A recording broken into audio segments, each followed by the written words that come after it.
Hello বন্ধুরা, চলে এসেছি আবার একটি নতুন ভিডিও নিয়ে। আজ বানাবো সয়া চিলি।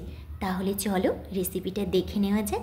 এখানে একটা ডিম, গোলমরিচের গুঁড়ো, আদা রসুনের পেস্ট, লবণ, হলুদ আর পরিমাণ মতো কর্নফ্লাওয়ার নিয়ে আমি এগুলোকে ভালোভাবে ফেটিয়ে নেব। এগুলোকে কিন্তু ভালোভাবে মিশিয়ে নিতে হবে যাতে কোনো গোটলা পেকে না থাকে। এরপরে আমি এর মধ্যে আগে থেকে ভিজিয়ে রাখা সয়াগুলো দিয়ে দেবো। সয়াগুলোকে আমি গরম জলে ভিজিয়ে রেখেছিলাম, তারপরে জলটা চিপে নিয়ে এর মধ্যে আমি ম্যারিনেট করে আধ ঘন্টা রেখে দেবো। চলো এবার তেল গরম করে নিই। কড়াইতে তেল গরম হয়ে এলে সয়াগুলো আমি একে একে ভেজে নেব। এখানে কিন্তু সয়াকে বেশি ভাজলে হবে না, হালকা ভেজে নিতে হবে। বেশি ভাজলে সয়া হার্ড হয়ে যাবে, কিন্তু চিলির জন্য সয়া সফট ভালো। এখানে একে একে আমি সমস্ত সয়াগুলোকে ভেজে নেব।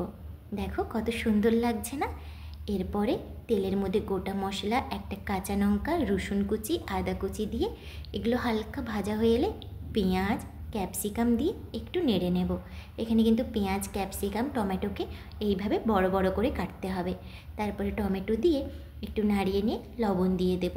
এগুলো তাড়াতাড়ি ভাজা হয়ে এলে এর মধ্যে আমি সস দিয়ে দেব। এখানে আমি tomato sauce, chilli sauce, soya সসকে আগে থেকে মিশিয়ে রেখেছিলাম। সসটা দিয়ে পরিমাণ মতো জল দিয়ে এটা ফুটে উঠলে এর মধ্যে আমি আগে থেকে ভেজে রাখা সয়াগুলো দিয়ে দেব। এটাকে গ্রেভি করার জন্য এখানে আমি কর্নফ্লাওয়ারকে জলে গুলিয়ে দিয়ে দিলাম। দেখো কর্নফ্লাওয়ার দেওয়ার সাথে সাথে কীভাবে গ্রেভি হয়ে গেল। এবার আমি একে নামিয়ে নেব। দেখো আমার সয়া চিলি রেডি।